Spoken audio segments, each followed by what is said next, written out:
I want to thank you all for coming this evening, and I'm pleased to know that some of you have heard me on radio. Now you can tie the voice in with the face.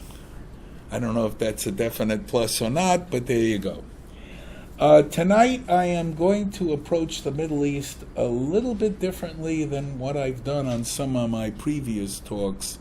I've been doing speaking engagements all over the valley for many years now. And tonight I'm going to approach it from the point of view of certain topics or concepts. The talk was billed as Understanding the Volatile and Dangerous Middle East, which, not coincidentally, is the name of my newest book. No, that's not a telephone directory.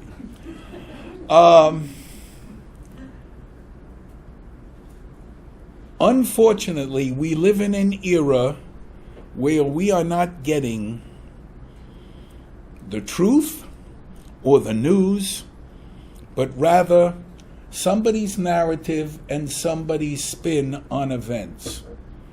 And hopefully by what I point out today, you too can become more attuned to what's happening.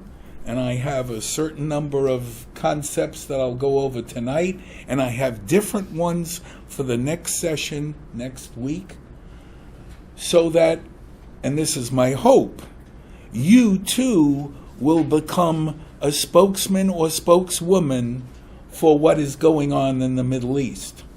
Unfortunately, we don't own a major network where we can give you, to quote a different station, a fair and balanced view. And unless you see what's going on and begin to pick it up, and then you have to do that dirty 8-lettered word. When you were a kid, you cringed when you heard this word. The word is homework. You got to do some homework. Because if they're telling you, well, Israel and Palestine are at odds, your antennas should shoot up and immediately say, wait a minute. There is no country of Palestine.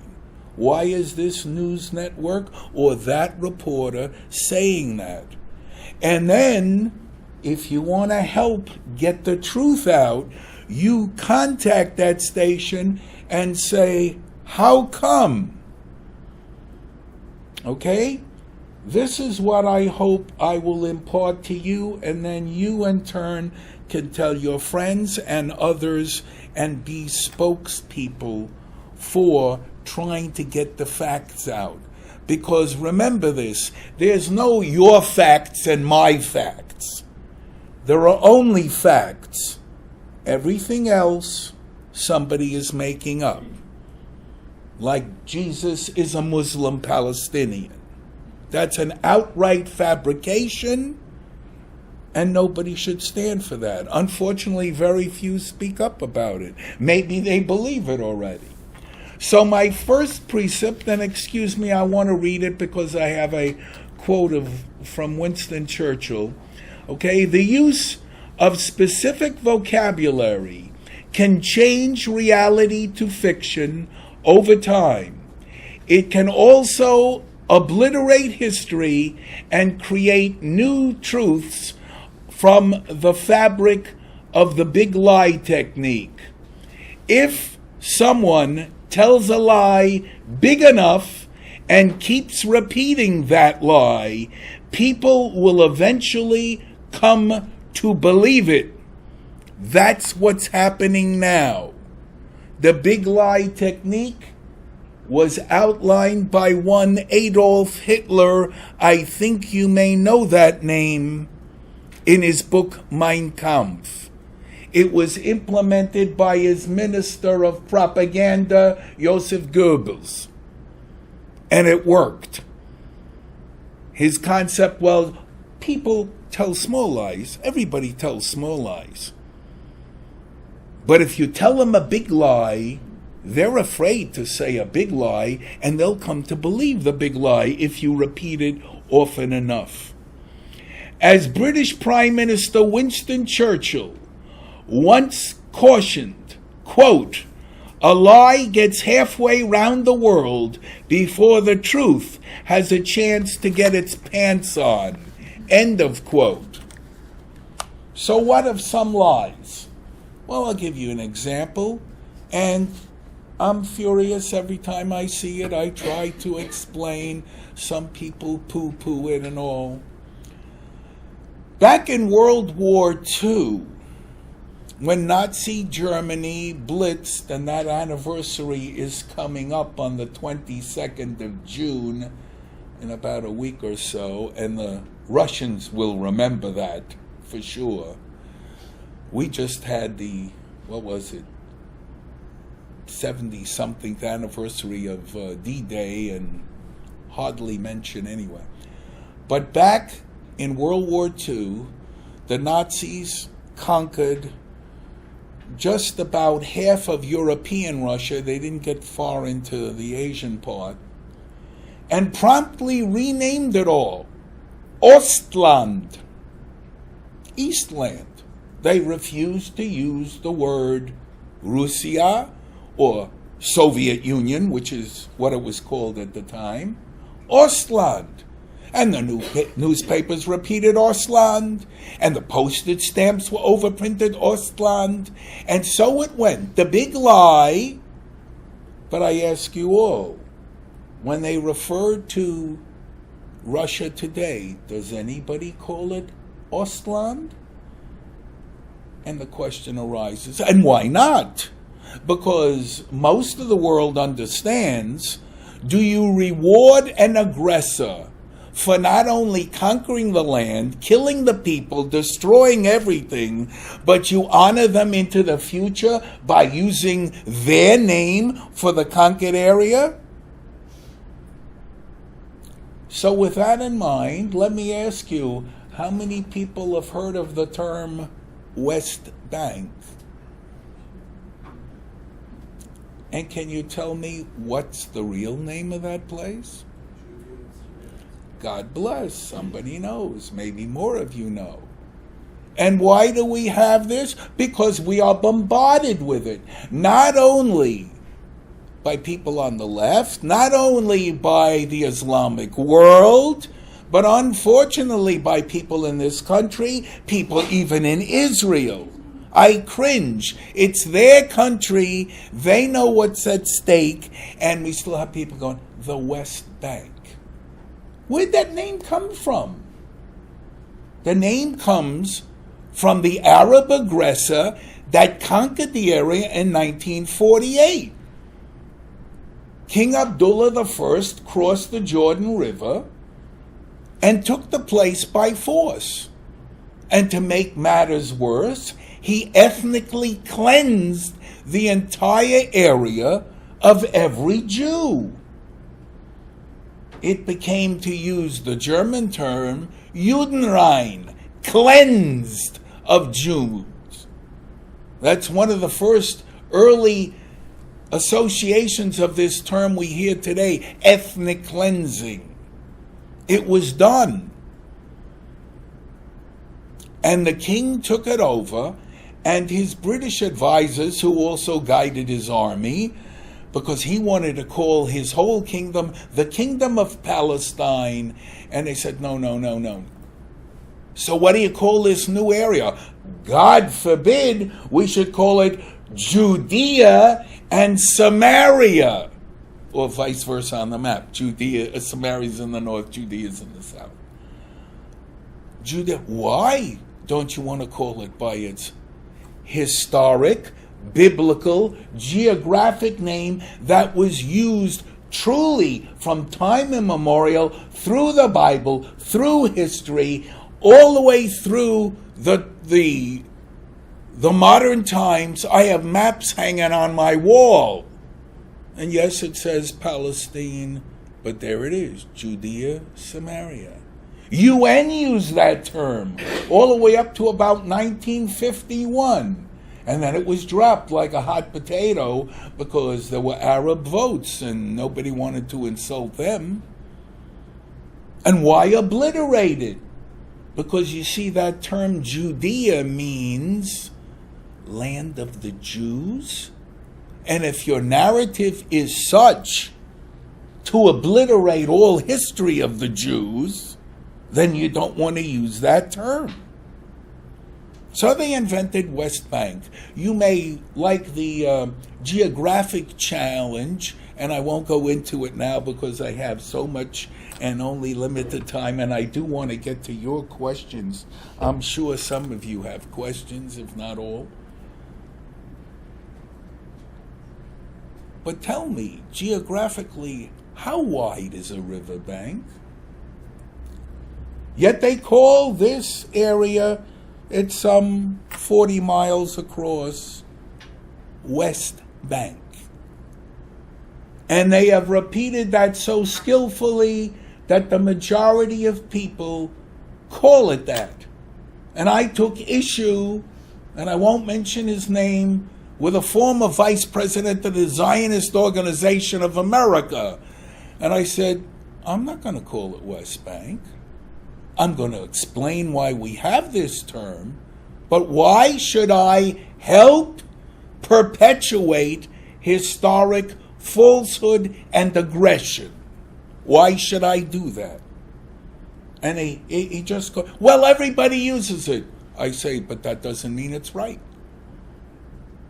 Let us start to use the right name, and then maybe gradually people will catch on. And if you see somebody write about it in the newspaper, quick shoot out an email to the letter to the editor or whatever. And the more they get, the better it'll be. I can give you a modern example. Most of you, I would assume all of you, live in the valley. You remember, I don't think it happened last summer, but 2 summers ago, all of a sudden, all of our desert sandstorms, which we have had during the monsoon period, all of a sudden, 2 years ago, everybody on the news started to refer to the haboob. Haboob. What's haboob? Haboob is the Arabic name for a desert storm.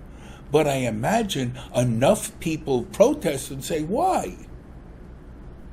We don't use the name of snowstorms as the word that the Russians use in Siberia. Why? Because some news media decides to introduce this? We don't have to follow along. We should protest. Now this leads to one, and in my book I have a whole section in there explaining this dual use of language. What is correct? If you believe that one of the great obstacles to peace between Israel and its Arab enemies, and I will not limit it to the Palestinians, that's another thing that they perpetuate on people, that one of the great obstacles, President Obama cites it as the greatest, and Vice President Biden got insulted by it, is the term settlements. I ask you the question, what did Daniel Boone do when he crossed the Appalachian Mountains and moved into that area which the Indians, Native Americans called Kentuck? He started a, magic word, settlement called Boonesboro. This is not a dirty word. If you believe that Jewish towns and villages, Israeli towns and villages in Judea, Samaria are settlements, you're buying into the logical conclusion, which is exactly what they want, that Tel Aviv is a settlement. It just grew bigger into a city. But any place the Jews came and established a town or a village, its enemies say, that's a settlement, it's gotta go. And by the way, not only does it have to go, but the people have to go too. This is the kind of thing that has been going on, and it just slips under the radar, and they keep going on with this. And then you have revisions of history. I'm sure you all know that Abraham of the Bible and Moses of the Bible were Muslims. Jesus Christ was a Muslim and a Palestinian. And the Palestinians have been there, and they had to concoct this because archaeology, if nothing else besides the Bible and written records, archaeology proves Jews lived in the land of Israel for over 3,500 years. So how do the Arab Muslim enemies of Israel contradict that? Oh, we are the descendants of the Canaanites and the Jebusites and the Amalekites, except we haven't got any proof. But we'll say it often enough and people will believe it, and now we have a claim to this ancestral land called Palestine. Excuse me, when did we get this term Palestine? You see, you need to know a bit of the history. Who invented this term? 135, after the third, they did this 3 times. The Jews were oppressed by the Romans. They revolted 3 times and suffered horribly. 1 million people in the last one of these revolts. That ended in 135 CE, the Bar Kokhba revolt. And along comes Emperor Hadrian, yes, the same man who built the wall across England and Scottish border. And Hadrian says, I got to punish these people. I got to punish them double over. Because number one, this tiny little corner of the whole mighty, most God's gift, well, Jupiter's gift to the world, of all the areas of our empire, this little corner, roughly the size of New Jersey or Maricopa County, this is a royal pain in the you-know-where.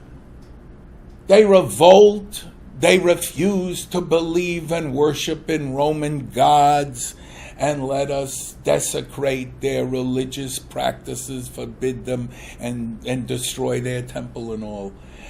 And on top of that, then a sect of these Jews develop a new religion called Christianity, and now it's subverting the Roman Empire. And indeed, it would soon undermine the Roman Empire, wouldn't topple the empire. The empire learned after a while to co-opt and say, okay, we'll continue the Roman Empire and we'll all be good Christians.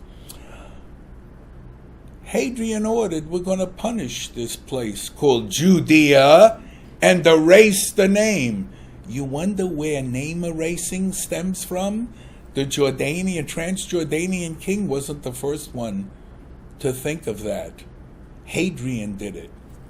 No more Judea, only Palestina. He invented it. And how did he get that word? He adopted the Latinization of the ancient Israelites' enemies, the Philistines. That's where this term comes from.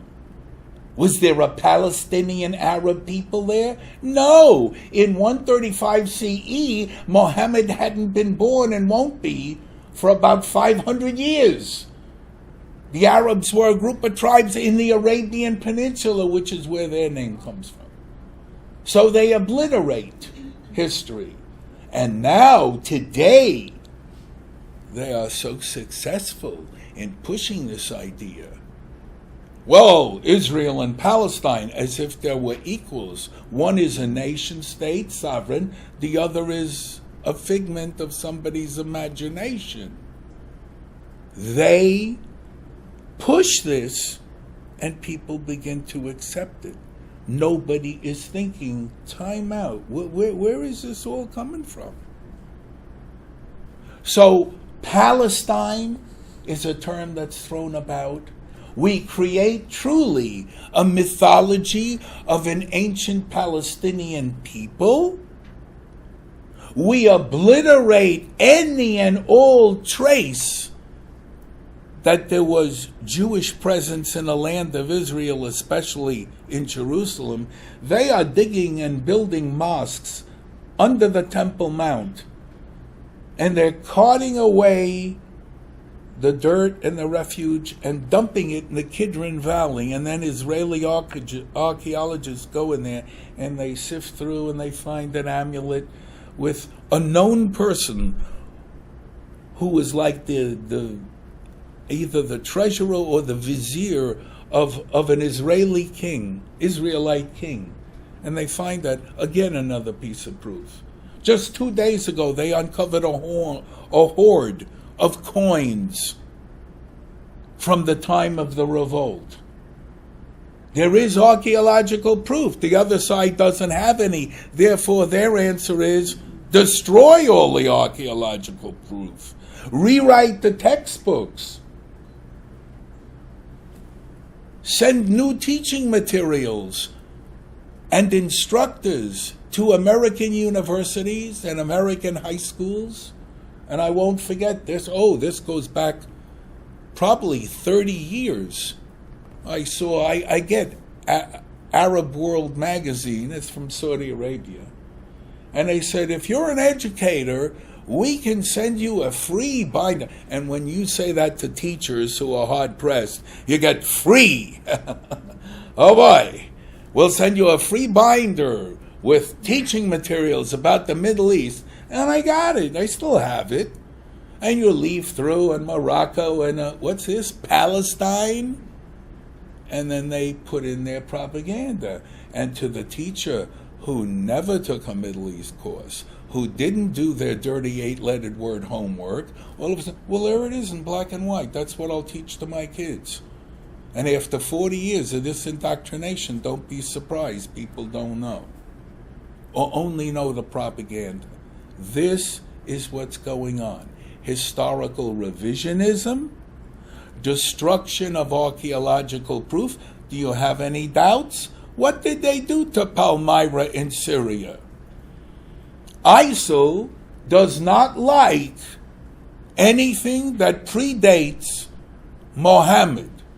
All of that is fit to be destroyed, and they do. They blow up Buddhist statues in Afghanistan and wreck Palmyra, which was one of the great examples of Roman architecture. And God knows what else they're going to find if and when they ever quiet that conflict down. So this is a great problem that people need to address, be aware of, and protest about. Why are you using these terms? Settlement is not a dirty word. Sorry. America was founded on settlements. Nacogdoches, San Antonio, San Diego, mission churches, and settlements. It's where people come to start. That's all it is. But we get people, that's bad. Gotta remove them. Okay, let me move on to the next one. And again, there's lots more to that first concept. As I say, it's in there, and hopefully I've put it in a clear manner. That was my intention. Even though I've taught in college and university as well as high school, I always realized I do not want to talk to people in academies. I do not want to influence them and show them I got this great command of vocabulary. All these words that people go, well, what does that mean? No, I try to keep it clear.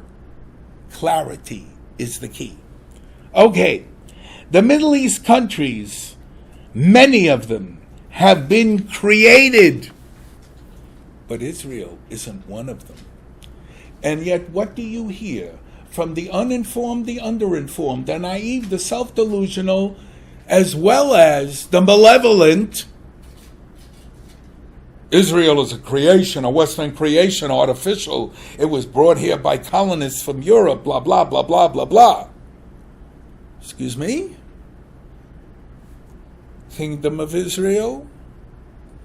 David was king 3,300 years ago. That's not a creation. That's been there. You want to talk about creations? Let's look at the list. Algeria was a creation, originally a little coastal strip, and then they drew lines and made it bigger. Libya, total creation. They pieced together 3 parts of the desert and made a country called Libya. Jordan is a creation. Iraq is a creation. Syria is a creation. Lebanon is a creation. Do I need to go on? But you never hear this. A little bit if you try to sift through the weeds and realize, wait a minute, what's happening now today? Syria is falling apart. Iraq is falling apart. Libya is falling apart. Why is that? Because the people there never had the concept, I am a Syrian, I am a Libyan. No, I am a member of a clan and a tribe. That is most important. Not this entity. Yeah, we give lip service to it. But as soon as anything happens, disintegration. And now, interestingly enough, and when I read the story this morning, I said, good luck to that. Bashar al-Assad of Syria says, I am going to fight to restore all of Syria, every inch. According to what? According to the map that existed from 1920 to 5 years ago? Well, in order to do that, sir, you're going to have to butcher perhaps another 500,000 people because they don't want it anymore. And we all pull our hands up. Oh, why can't the Iraqis sit down and talk and make peace? If you are the majority Shiite and you were oppressed by the minority Sunni from 1932 through Saddam Hussein of 2003, and now you got rid of Saddam, thanks to the USA, and you emerge, do you think they're voluntarily going to go back into some power-sharing scheme? I don't think so. I wrote articles about that already. I have to go look it up, 7-8 years ago. That perhaps time has come, some have said it, redraw the map of the Middle East. Of course, part of the problem is when the European or big powers come in and redraw the lines, the locals don't like that necessarily. But if we don't redraw the lines, then instead of having 20-some-odd Arab states, we may end up with 40. And there are certain peoples who are entitled to a state, like the Kurds. They were promised a state in 1919 at the Paris Peace Conference at Versailles, and then got double-crossed by the British and the French, and then the Syrians, and the Turks, and the Iranians, and the United States. And now we read in the paper, the only real force that's really fighting against ISIL is who? The Kurds. And when our special forces are working with the Kurds, you know, the special forces that we don't call combat troops. The special forces are working with the Kurds, and they're wearing Kurdish uniforms. The president of Turkey says, this is unacceptable. You Americans have to stop that. Because he's afraid. The Kurds should have a country, long overdue. But that means pieces of Iran and Syria and Iraq and Turkey have to come together, and that may take a process, but those people have been fighting. But now we come to that other problem. Is it just an Arab Middle East? Is it just a Muslim Middle East? Well, according to the majority, overwhelming majority of Arabs and Muslims, the answer to that is yes, absolutely nothing more, nothing less. We will not tolerate Yazidis and Christians and Orthodox and Copts and Jews and Kurds and Druze and Circassian. If we let some of them survive, they have to become dhimmis, second-class citizens, pay a tax, and we can humiliate them whenever they want. And we might let the survivors survive. But they want an exclusive region, no one else. And this is not me just spouting. This is written in the Quran and in the Hadith. Once Islam has occupied a territory, it is to be Islam or part of Dar es Islam, the world of Islam, the world of submission, forever. So when we conquered Spain and then we lost it in 1492, that doesn't mean we've given up on Al-Andalus. We are going to get it back. And you know what? They figured out the way. We couldn't conquer France because Charles Martel stopped us at the pass at Poitiers in 732, if I remember correctly. But now they're going to reconquer it. Not by armies with tanks, but by demographic jihad. We will bring in hordes of people, and then we will use the democratic system. We'll vote on it. France today has more than 10% Muslim. They are now the crucial bloc that can tilt any French presidential election this way or that way. And if you're a politician, do you see identity politics here in America? Sure you do. Candidate A, I'm going to appeal to that group and this group and promise because I need their votes to win. Don't you think that's happening already in Europe? So Europe may succumb. I think there will be civil war. I think the Muslims who believe in this see the handwritings on the wall. Europe has no stomach for doing anything. They don't have big defense budgets. They have been fed a meal of political correctness. We all have to get along. I couldn't believe it. They have gang rapes in Sweden, and some Swedish politician says, we have to explain to the Swedish women what to do and where not to go. Hello? Where not to go? What to do? You mean how to dress up? New Year's Eve, they had gang rapes in about 25 European cities. What did anybody do about it? Nothing. What is that signal? Go right ahead. We're on the upswing. So there you see the problem that's coming. I think Eastern Europe will be a bit more resistant. Do you know why? Because the Eastern Europeans still have the memory that only a short 25 or so years ago, we know what it was like to live under a totalitarian system. Do we want to now give that up and adopt Sharia law? And we Americans better pay attention to all of that because that's coming. But that's the issue about created countries. So don't let anybody sell you a bill of goods. Okay, so now we have to talk about, oh yes, one of the big problems in the Middle East is the refugee problem.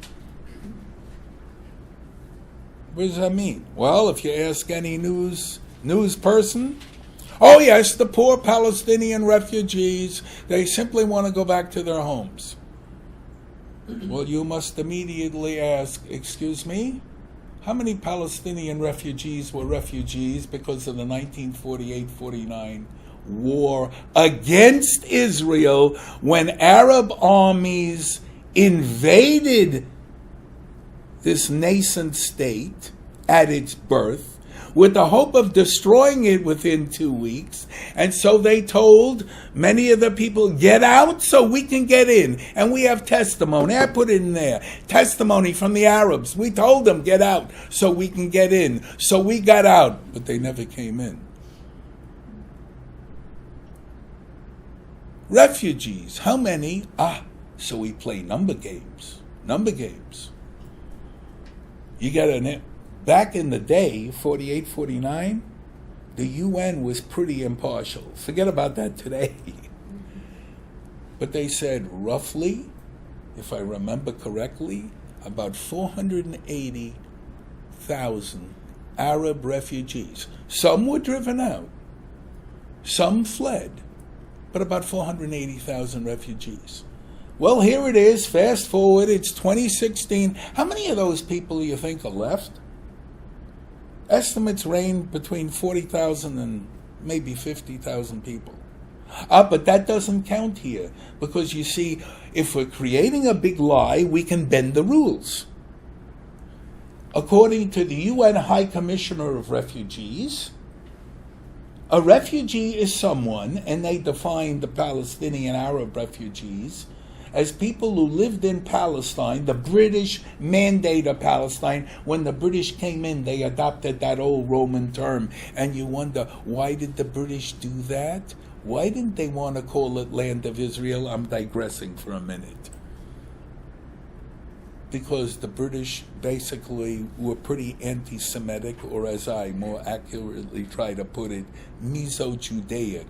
They didn't like the idea that a bunch of 600,000 Jews armed with old guns and anything they could smuggle in drove the British, which in 1948 still had pretty much of a large empire, out of, quote, Palestine.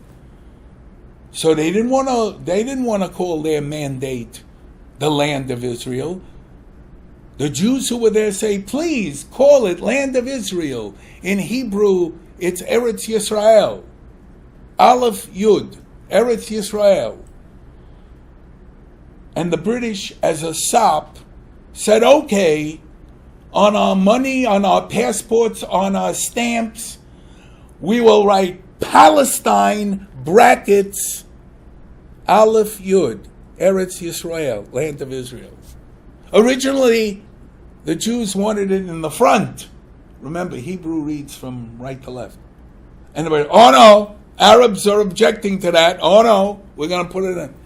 And that's how that name came about.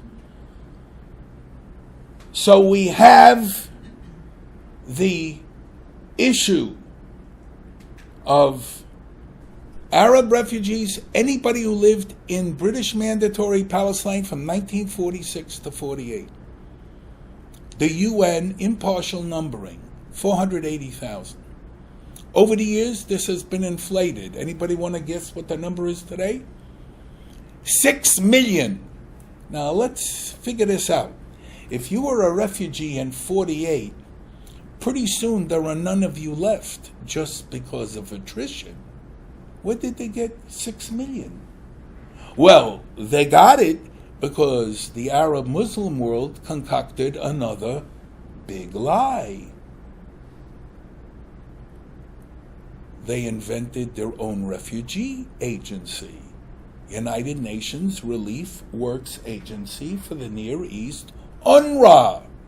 And in UNRWA, they passed the rule refugee status is transferable. So I, the refugee, can pass it to my son, to my grandson, his grandson, ad infinitum. If you keep this going and you never solve this issue, pretty soon most of the world will be Palestinian Arab refugees. They will just simply have huge numbers. And who's going in and taking the census? Nobody. They go to the PLO, to the Palestinian Authority. How many refugees you got? 6 million. Oh, coincidentally, that equals the number of Israeli Jews there are. So you see, it fits their narrative. Those 6 million kicked out these 6 million, so we got to let them all come back. You got to be wary of that. But that's only half the story.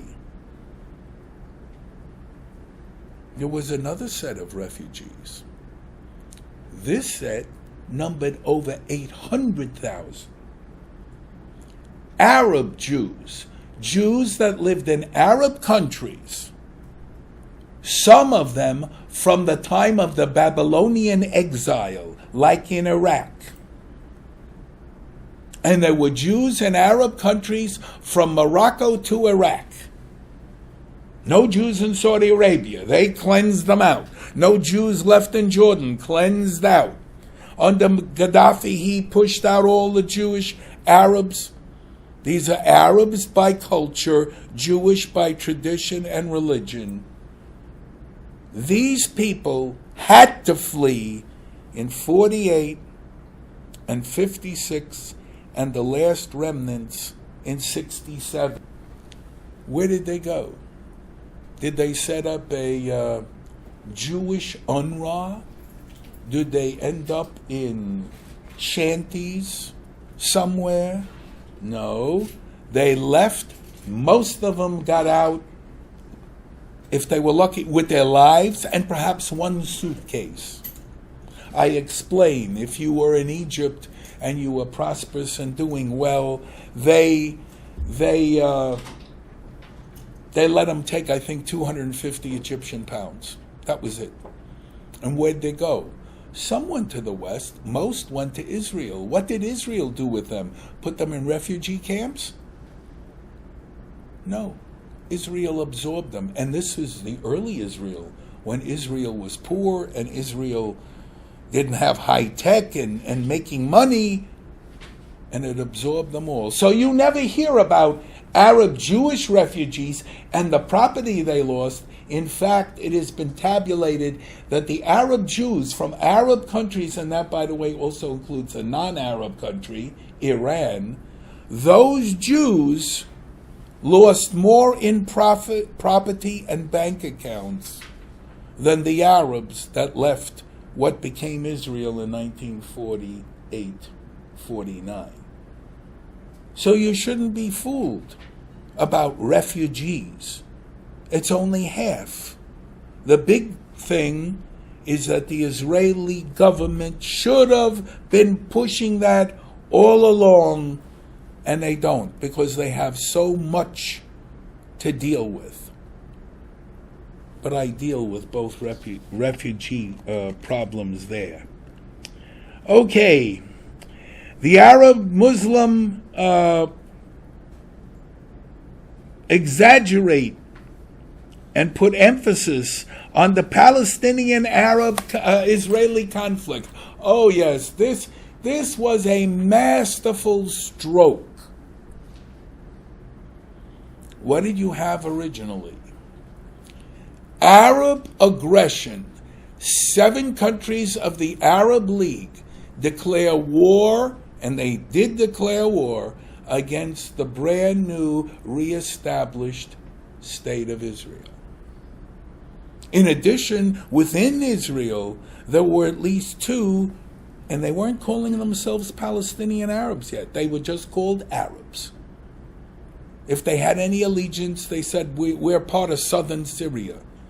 2 local Arab armed groups, plus troops from 7 Arab armies. The UN had been set up to stop aggression. Thank you. Was there any mention in the UN that there's aggression being perpetrated against a new state? No. UN sat on its hands, and the diplomats do what they do best. Diplomat. Let's have a conference. Let's have a talk. We'll meet here. We'll meet there. We'll talk and talk and talk and talk and talk. Meanwhile, it'll sort itself out. We figure Israel will be gone in 2 weeks. Even the guys in the Pentagon said Israel won't last more than 2 weeks. But then, when Israel survived, what are we witnessing? Are we witnessing a modern reenactment of tiny David against the big Arab Goliath? And that's the way it was until 67. And again, the Arab world, this was not just Egypt, Syria, and Jordan, but troops from as far afield as Morocco, Algeria, Libya, Saudi, Iraq, Lebanon. They all were massing towards Israel. As I explained on the show last Sunday, it was coincidentally June 5th, which was the 49th anniversary in the Western secular calendar, of the beginning of military hostilities. It was not the beginning of the war. The beginning of military hostilities, and everybody thought Israel's finished, and I think a good number of you, sorry to bring it up, but we are moving on with time and age, a good number of you may remember that. The crowds in the street of Cairo with huge banners, skull and crossbones, and Arabic which you couldn't read and I couldn't read, but we knew what it represented. Everybody thought, it's over. After 19 years, it's going to be over. And miraculously, they won again. And I remember the cartoon, I forget, it was at Newsweek time, a tiny, tiny figure in a cowboy outfit with two guns, walking down the street, and he had a Jewish star on him. And huge Arabs cowering in fear, because look what Israel just did to us. And then they realized that's not going to work anymore. Now we have to role reversal. This is a big piece of the Middle East today to understand it. There's role reversal. Anything we do, we meaning the Palestinians, the Muslims, the terrorists, those groups, anything we do, we attribute that Israel's doing that, not us. We're just freedom-loving peoples, and we're oppressed. Role reversal. Let's turn that little David into the big Goliath, and we will now say we're the tiny group called Palestinian Arabs who have to deal with the Israeli military Goliath. And do you understand now why in the first Intifada it was a deliberate policy? Send out the kids with slingshots and rocks. Duh. Where's that stolen from? Does the name David ring a bell? So they role reversed it. And it's worked. People buy into that. Nobody says anything. Nobody knows their history. I'm constantly referring to Hosea 4:6. My people are destroyed for lack of knowledge. That's true in America today. It's true in Europe. It's true in Israel. That's what's going on. They role reversaled, and people going, oh, the poor Palestinians. Until 1964, they didn't even call themselves Palestinian Arabs. Everybody got on Golda Meir's case when she said there's no such thing as a Palestinian people. And she was right. They created this people out of whole cloth. And then when you take generation after generation of little kids and tell them, you're a Palestinian, and the Jews and the Israelis stole your land, and so on, and here's the key to our house. What do you think's going to happen 10 years down the road, 20 years down the road, 40 years down the road? Okay, so, by the way, with this focus in the Middle East, what's the crux of the problem in the Middle East? The Israeli-Palestinian conflict. Or, if you want to be one of those wonderful purists, the Israel-Palestine. No Palestine there. What about all those other conflicts? If Israel were to vanish, God forbid, today, Would the Syrian civil war cease? Would the Libyan civil war cease? The Yemeni civil war? The Iraqi civil war? The Lebanese civil war? Need I go on? This is a region of the world that has been fueled by conflict. In fact, I have a list in here. How many conflicts? I think I said only from 1945. Have absolutely nothing to do with the Israeli-Arab-Muslim conflict. But again, the media pushes it. People don't know. They accept it. They swallow the big lie. Yes, and so we have this great moral equivalency. Moral equivalency. That's another concept. And I saw this cartoon. It was the guy who got it should win a Pulitzer Prize. Do they give Pulitzer Prizes for the best political cartoon? I don't know.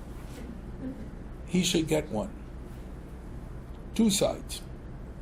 Here is a baby carriage with a mother cowering behind the baby carriage. In front of the baby carriage is an Israeli soldier with his rifle pointed across the way at the enemy. On this side, you have the baby carriage and the mother standing up with the terrorist behind them, using them as human shields. Okay? There's your moral equivalence right there in a nutshell. Is there a moral equivalence? Somebody comes into your country with an axe and you catch them and you ask them, what's the axe for? He did not answer, I am going for fireman training. He said, to chop off their heads. And the questioner asked, whose heads? The Jews' heads. And this was in the 1970s, long before ISIL came along and said, wow, it says it in the Quran, behead, cut them at the neck, behead your enemies, and they're doing it. And if beheading isn't good enough, 2 days ago, they burned alive in cages 19 Yazidi Christian girls.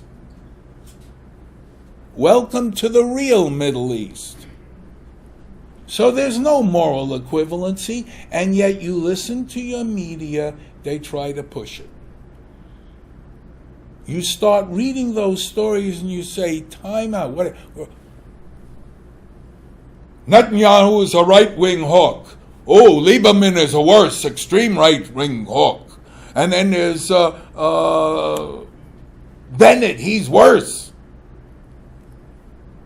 Do you ever see the media say, this guy is a left-wing nutcase, this guy is extreme left-wing, this guy is a socialist, this guy is a communist? You never see that. They've learned how to tar and brush you with labels, and God forbid you speak up. We'll bring in the mob and we'll drown you out. We'll drown you out. This happened to Alan Dershowitz. This is going on college campuses. And I've had talks with people, and some come up to me at the end and I say, my son, my daughter, they're attending U of A, and they speak up about this, and their professor retaliates by giving them poor grades. And I said, excuse me, does your son need this course to graduate? And if they say yes, I said, well, then he has a choice. He may have to keep his mouth shut in order to get through. You don't want him to get an F because of the political bias of the professor. But once you're done, you better blast it to the administration. And if they don't listen, you, before you leave their office, you say, look, I know, and I know this from my own alma maters, several. I know you're going to send me those donation envelopes. Please send us money. Please send us money. Please. And what you do is you write on those donation envelopes, and many times they're prepaid, which is wonderful. You don't even waste the stamp. You will not get a nickel because you are not performing the task of traditional college university education in America, which is to present the facts, to present all sides, and let the student do that dirty 5-letter word, think. You are indoctrinating them. And maybe if they get 10 letters like that a day, and then 100, and then 1,000, it'll go, ooh, we're not getting the money. Ooh. But that's the problem with this moral equivalency.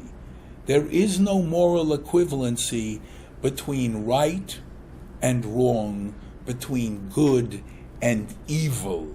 Evil is not the moral equivalent of good. A terrorist set to blow up a Passover Seder or shoot up a concert hall in Paris, he is not the moral equivalent of the French security who should go and track him down and kill everybody in his lair. That's the truth of it. Okay. International guarantees, especially when applied to the Middle East, are often broken and do not provide security. Thank you very much. I got a whole section in here. The United Nations. This is a bad habit. I remember this going back 30 and 40 years ago in my teaching. You'd ask people that come up, oh, I'm concerned, the war in Vietnam, the war in Iraq. I said, well, what do you propose to do? Would you like Saddam Hussein to build nuclear weapons, and do you have any doubt he'll use them? Then they give me some gibberish about, well, we have nuclear weapons, we can retaliate and obliterate him. And I say, yes, let's stop and analyze that for a minute. He'll get a nuke into the U.S. This can happen with Iran now. He'll get a nuke, and it doesn't have to be delivered by rocket. They are perfecting missiles fired from freighters offshore. You get a terrorist tunnel. Ooh, terrorist tunnels? They only exist in Gaza and Lebanon? No. Ask yourself, how many terrorist tunnels are under the U.S.-Mexican border? They come in with a nuclear device and they detonate it. And let's say you've got great people and they say, we've analyzed the radioactive fallout and this kind of weapon came from Iran. We're going to retaliate. Of course, right away, the moral equivocators will say, oh, well, they only used one bomb on us, we should only use one bomb on them. Now, that's a great deterrent. Except in that case, it doesn't work. When you have a theologically driven leadership who look forward to the judgment day when they will go to paradise and collect their 72 virgins. They're not interested or intimidated about your mad, mutually assured destruction. The Russians were, but these people are not. So Saddam has a bomb. Would we be better off if we just let him have it? People don't think about that. People have been fooled. Bush lied, people died. Bush didn't lie. Saddam had the stuff. Proof of the pudding, I won't go into more detail, I put it in there. United States picked up 500 tons of yellow cake and brought it to Canada for disposal. You know what yellow cake is? It's not something that Betty Crocker puts in one of her mixes. It's the stuff that you turn into uranium for bombs. Why did he have the yellow cake? Because he was trying to cheat and make a bomb again. Israel set him back in 81. That anniversary was also 2 days ago. This is what we face. The UN will inspect for you. Sure they will. Did you see how effective that was with Iran?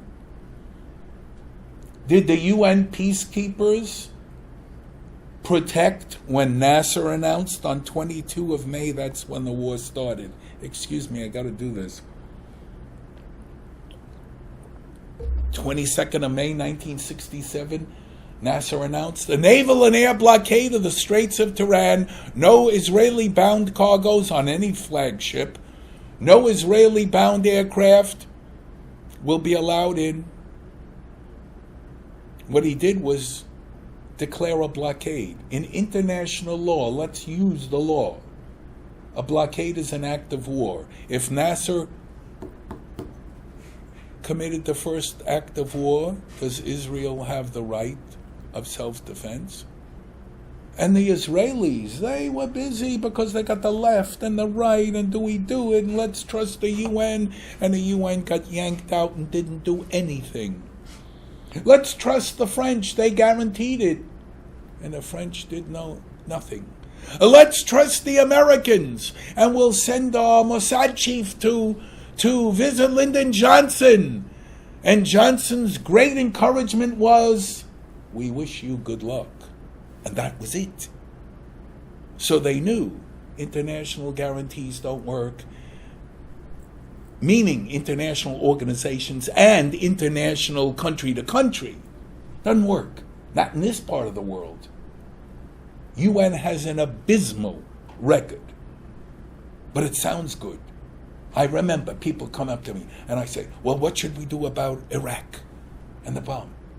And their answer is, oh, let the UN handle it. Ladies and gentlemen, the United Nations is not a world government. Woe to us, because there are those in this country who want to make it a world government, that they can tell us Americans what to do, how to live, what we can produce. God forbid we upset the climate and all the rest of that.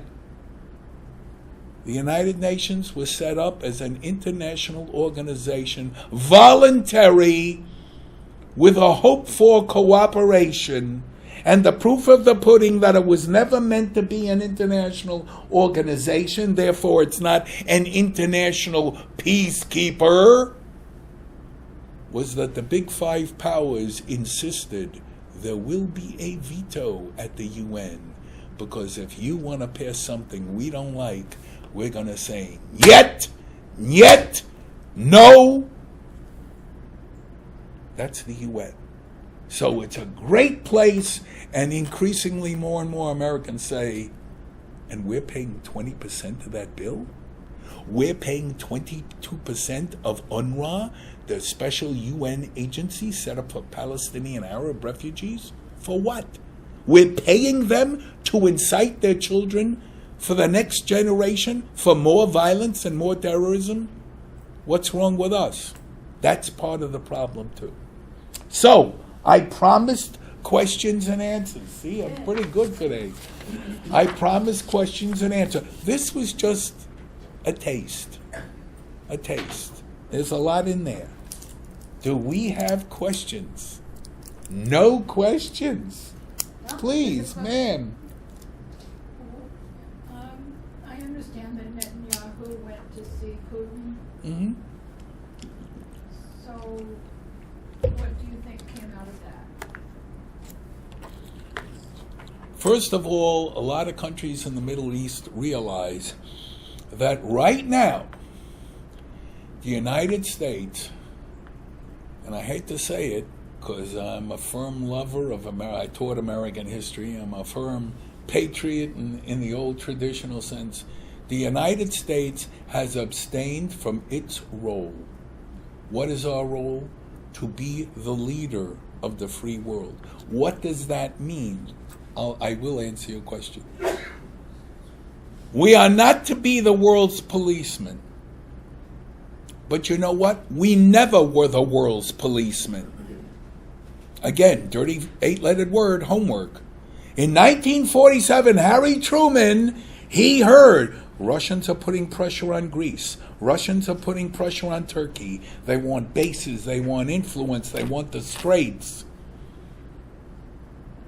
And he developed with his State Department staff, the Truman Doctrine, to give them military and economic assistance. We didn't send any American troops to fight. Greece was in the middle of a civil war. We didn't send American troops to fight. But the proof of the pudding was we weren't going to be the world's policemen. Why? Because there was another civil war going on right at the same time. A civil war in China. Did we send any Americans to China? We aided Chiang Kai-shek, or Chiang Kai-shek as he was known then. And when he started to lose, we cut off the aid. We realized this is going down a sinkhole. We're not going to do it. And we didn't get involved. So, but we need American leadership, because the truth of the matter is, without the United States leading, and what does leading mean? We got to pull them with us. We got to get behind their rump and kick them in the you-know-where. Come on. This is not just a threat to us, it's a threat to you. Make a contribution. But you see, Western Europe got fat and sassy. For 50 years of Cold War, we defended them. Yeah, they put some troops up and we go on maneuvers. But we're still a leader. If we don't lead, what happens? Well, you have lived through what happens. The bottom has fallen out, and there's no bottom. Not that we can see. So why do you have the Saudis went to talk to the Russians? There were years there was never any contact between Saudi Arabia and then the Soviet Union. Netanyahu went because of some practical matters. The Israelis fly air patrols and they monitor what's going on over Syria and Lebanon, because their great concern is Iran is giving Syria sophisticated equipment and they're running it into Lebanon, which will enable Hezbollah in the next war. And yes, there will be a next war. There will be a third Lebanon war. I wish I was wrong, but I'm afraid I'm right. And Israel doesn't want that sophisticated stuff to get to Lebanon. So it's got to fly air patrols or drones, whatever. But who else is over the skies of Syria? 10 air forces. 10! And the Israelis don't want to clash with the Russians by accident or intention. You remember the Turks shot down a Russian plane and there was tension there. They don't want to run into that. And I don't think the Russians want to tangle with the Israelis either, because I'll never forget, because I was there in July of early days of August 1970. They were trying to end the forgotten war, which I talk about in here, the 1,000-day war of attrition. It's the war that started within a week or so after the Six-Day War ended and ran on for 1,000 days, 67 to 70. The Israeli Air Force had a clash with the Soviet Air Force. This was the first air combat of the Soviet Air Force since World War II. And down in flames went five Soviet MiGs. No Israeli losses. And everybody wondered, ooh, now what will Ivan the Bear do in retaliation? And luckily they ceasefired the thing right then and there. So the Russians don't want to mess around, but Israel cannot afford to tolerate. Israel cannot trust somebody to say, we'll make sure nothing gets delivered from Syria to Lebanon. They've been down that road. International monitors at the Gaza border. Didn't work. UN forces in Lebanon and in Sinai. Didn't work. So Netanyahu wanted to make things clear, and I don't know what else they might have talked about, but it's his way of also showing the Americans, look, you're not in the neighborhood anymore. I got to deal with the one big boy that's in the neighborhood. That's why he went. Okay? Does this mean Israel and Russia have become allies? No. Mutual interests at this time. Same thing, Israel and Saudi Arabia. Mutual interest. Have no doubt that if things go out of control quickly, and the Arab world and the Muslim world, means we get Iran and we might even get the Turks into, they all decide we're going to get rid of the Zionist entity right now, have no doubt that any little deals they made today will be out the window tomorrow, because in Arabic there is a phrase, I mentioned it, I against my brother, but I and my brother against my cousin, but I, my brother, and my cousin against the stranger. Okay? So 2 Arab countries can fight. 2 Arab countries can fight a third. But when the whistle blows, we all come together and King Hussein will go to the tarmac in Cairo airport in late May, 30th of May, anniversary is coming up. And this was after years of Nasser's Egypt calling Hussein of Jordan the Hashemite whore, the Hashemite dwarf, bitter propaganda and attempted assassinations of Hussein. Bitter for years.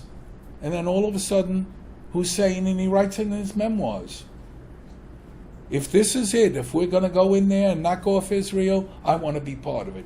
Flies to Cairo, embraces Nasser, kissing him on both cheeks, make an alliance, turn the Jordanian army over to the Egyptian command, and we're set to go. So this is the Middle East. This is why it's bewildering. This is why you need a scorecard, and it constantly has to be updated.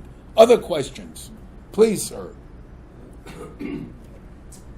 Given the globalization, especially the globalization today, the anti-Israel propaganda, the anti-Israel beliefs, time seems to be a threat to Israel.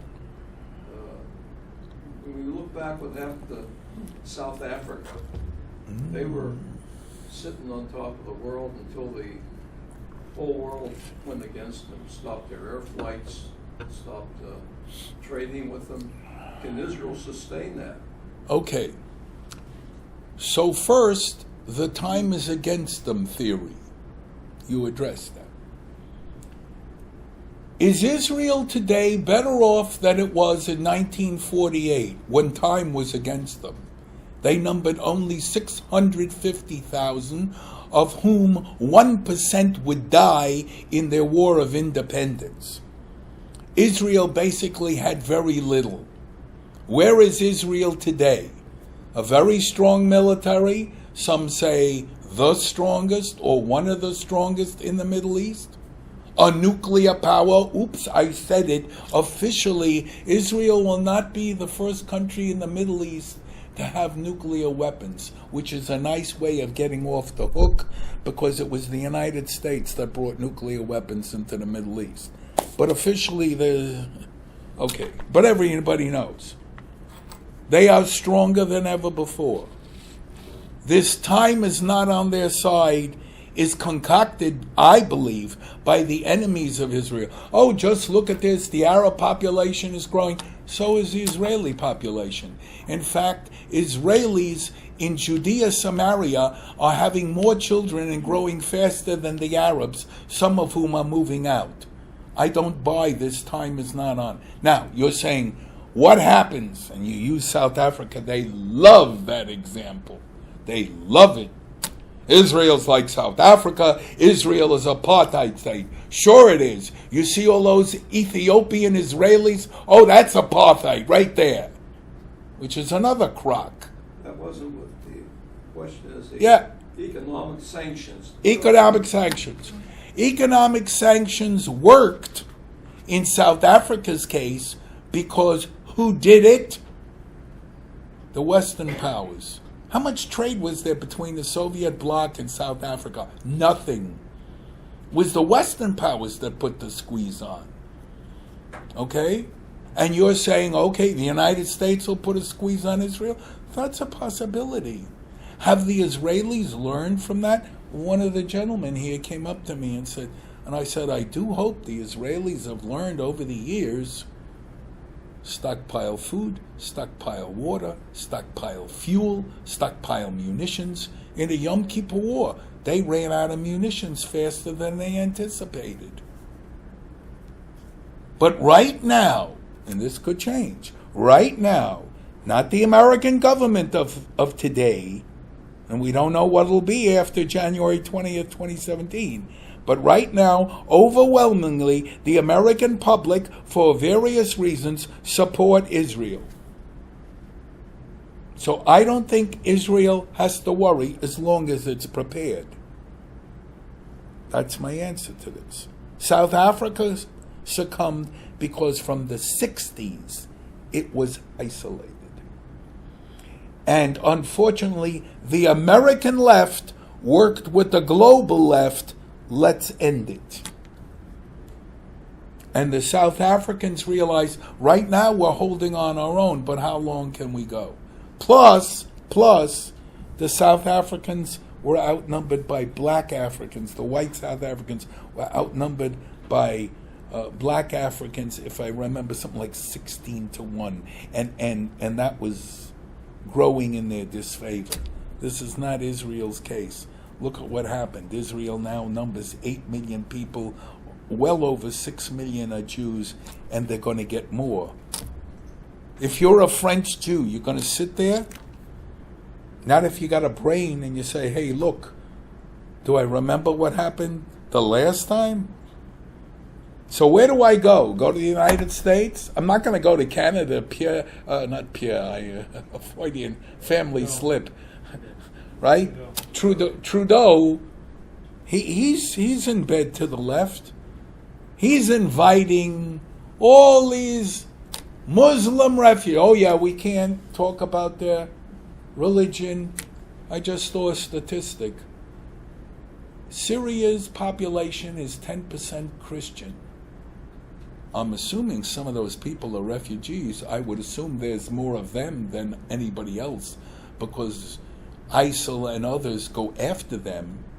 10% of Syria is Christian. 0.5%. No, I'm wrong. 0.05% are being admitted as refugees in America.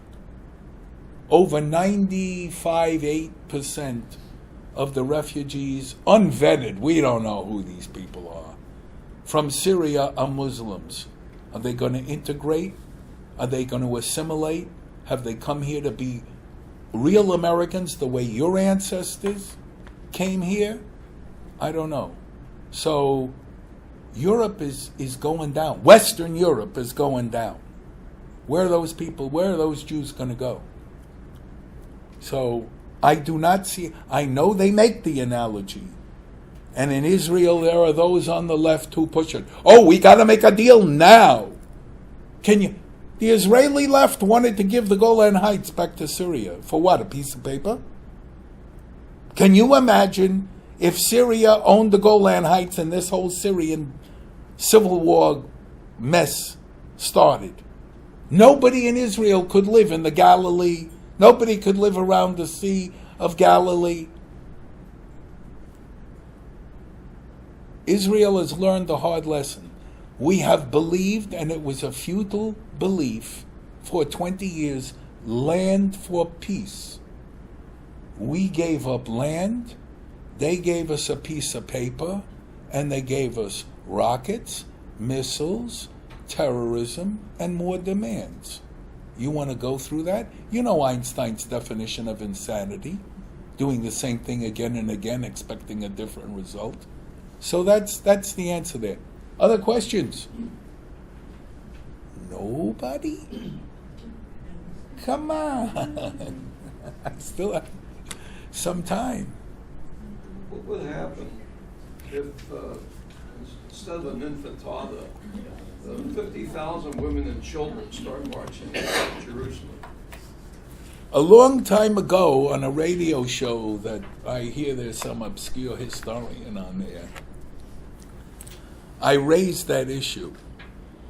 In 1975, King Hassan II of Morocco brought 350,000 men, women, and children to the border of what was then called Spanish Sahara, which Morocco has claimed. Today it's called Western Sahara. And on the given signal, I don't know, somebody blow a whistle, they all walked across the border waving Korans. The Spanish troops there, they realized we're overwhelmed. The Spanish government realized we're overwhelmed. They ordered the troops, let them come in. And Morocco committed an act of aggression with no penalty, and Spain signed papers giving it. And I could understand the Spanish will say, look, we do get some phosphate out of there, and but what, are we going to fight a war? The Spanish army hardly can take care of Spain, let alone meet its NATO commitments. So yeah, I wonder about that. What if they all lined up on Israel's current ceasefire lines and on the whistle blew to come in? What would Israel do? Well, immediately what comes to mind, you just can't amass all those people without. We could do what John Kennedy did not do in 1961. As we watched the Russians and the East Germans come and pile up cinder blocks in order to build what became the infamous Berlin Wall. On their side of the line, there were Americans who said, oh, we can't do it. We can't cross the line to stop that. It'll start, God knows, the Russians are there. We want to have a world war. So John Kennedy did nothing, which convinced Khrushchev, weak playboy president, doesn't know anything. I'm going to really push missiles to Cuba. That's next. What could we have done? Hey, I'm not in the Pentagon, but a little logic. So you bring water cannon up to your side of the line, and these get out there with their trowels and concrete, and you hit them with the water cannon. What are they going to do, start shooting bullets? I don't think so. Well, there's what I would do for starters. Israel also has perfected, I've seen this, a great crowd dispersal weapon. It makes you stink like a skunk. You spray that down, and you see how many people are going to try to walk across. So, no, they're innovative. You got to give them credit. They're innovative. They know what they're. And that's about it that I have to talk about. So, thank you very much for coming.